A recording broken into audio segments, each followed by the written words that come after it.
Questions for Coach. Alex, you get the exhibition this Friday. What are you looking at as you go into that game? Like, kind of, what's the keys for that game? First, I'm excited to see us play against somebody besides each other, which I think we're due for.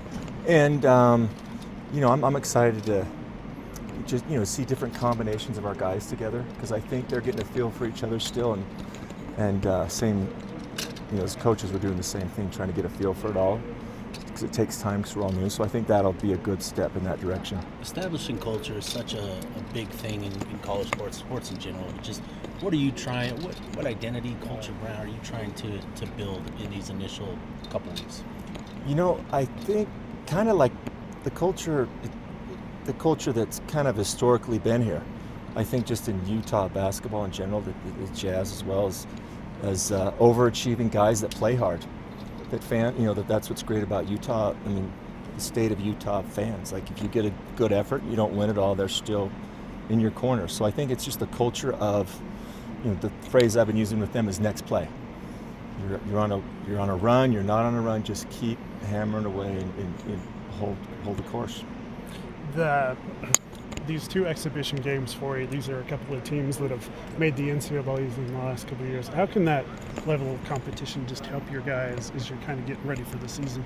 Oh, it's great. I mean, they're two colleges that are, like you said, they've had success. The coaches have won a lot more games than I have, and it's a great test for us to see where we are, and again, play against somebody else, and kind of, I think it'll help direct us where we want to go.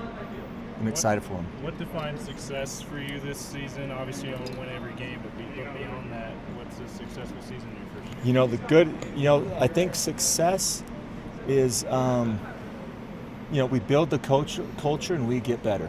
Like I've really, for myself and the team, I think success is when we come in every day and we block out more, we talk more. I know it sounds like a line, but I truly believe that you do that, then things will take care of themselves. That's the thing. I tell them, don't think about yourself and you benefit yourself. Are you starting to see players emerge in certain roles and certain responsibilities? Are you starting to see kind of the hierarchy of guys that you can go to? Yeah, no, I think there is. Yeah, you start to see personalities emerge. The older guys in age stick out from the younger guys a little bit. We have a couple European players that have had different basketball experience, but and I think the interesting thing for me is the combinations of those guys and how it fits, and how those combinations help us and get better or be better. Going off of that question, I mean, how early are you trying to find a starting lineup, that combination, or what's kind of your philosophy with that? It's a good, it's a good question. I pulled my assistants. I asked them. I should probably do the same thing with you guys to get an idea. But no, I think it's new. Most of the players and the coaches are new, and something we haven't promised any of the players that you'll be starting, and it might be, I've told them it might change from game to game. I've heard you mention that before about polling the assistants on who they think should start. Is that pretty widespread in the coaching staffs you've been part of, NBA and otherwise? No, I've been in disagreements and discussions about rotations and start. I mean, it's fun. I really like my staff and I value their input, and it's interesting. I think listening helps me get to, I think, where I want to go with it, and I think it involves everybody. And I have a small staff, it's actually interesting, and I also want them to make them to feel how hard. It's not as easy as you think.